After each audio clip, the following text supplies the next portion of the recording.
ago, a drone attack in Iran against a major defense factory. The state-run IRNA news agency reported that 3 drones were shot down by Iranian air defenses and caused minor damage to a rooftop. Iran's defense ministry did not say who they suspected was behind the attack.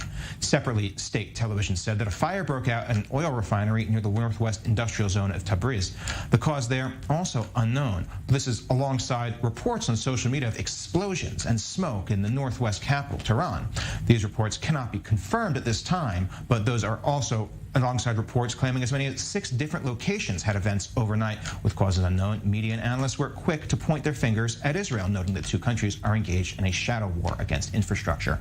Now, for so much more on this, we are joined by Professor Chuck Freilich, the former Israeli Deputy National Security Advisor. Chuck, thank you very much for joining us. Let's jump right into it. We have unconfirmed reports of events or strikes in as many as 6 locations overnight. That is not minor or isolated. That's the sign of a coordinated operation of some sort. Where does this fit in to this escalating shadow war on infrastructure that's been bandied back and forth between Israel and Iran for years now?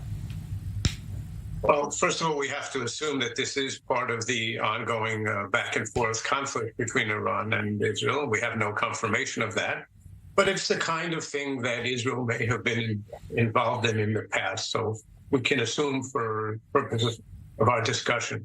I think the good news here is that it shows that the defense establishment in Israel is still focused on what is our #1 national security challenge today, which is Iran, despite Israel's domestic convulsions at a time when the country is really as preoccupied with other major issues. It's good that they can continue to do this work because it's vital. The Iran problem isn't going away.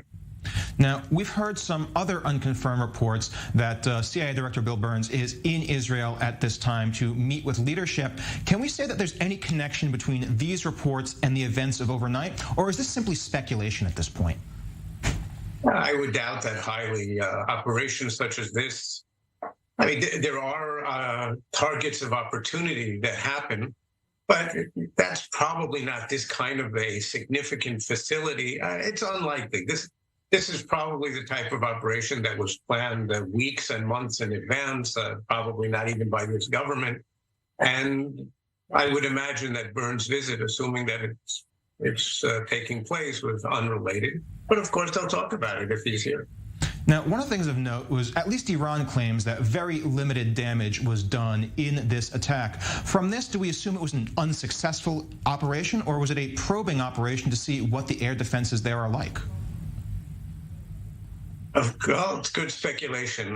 Look, the Iranians always poo-poo the damage caused, and it turns out subsequently that it was more significant than, sometimes considerably more significant than they had said. And of course, sometimes operations do not achieve what they're intended to do. If this was Israel, I would assume that it was probably carefully planned and executed. And let's hope that the results were more significant than those the Iranians are acknowledging.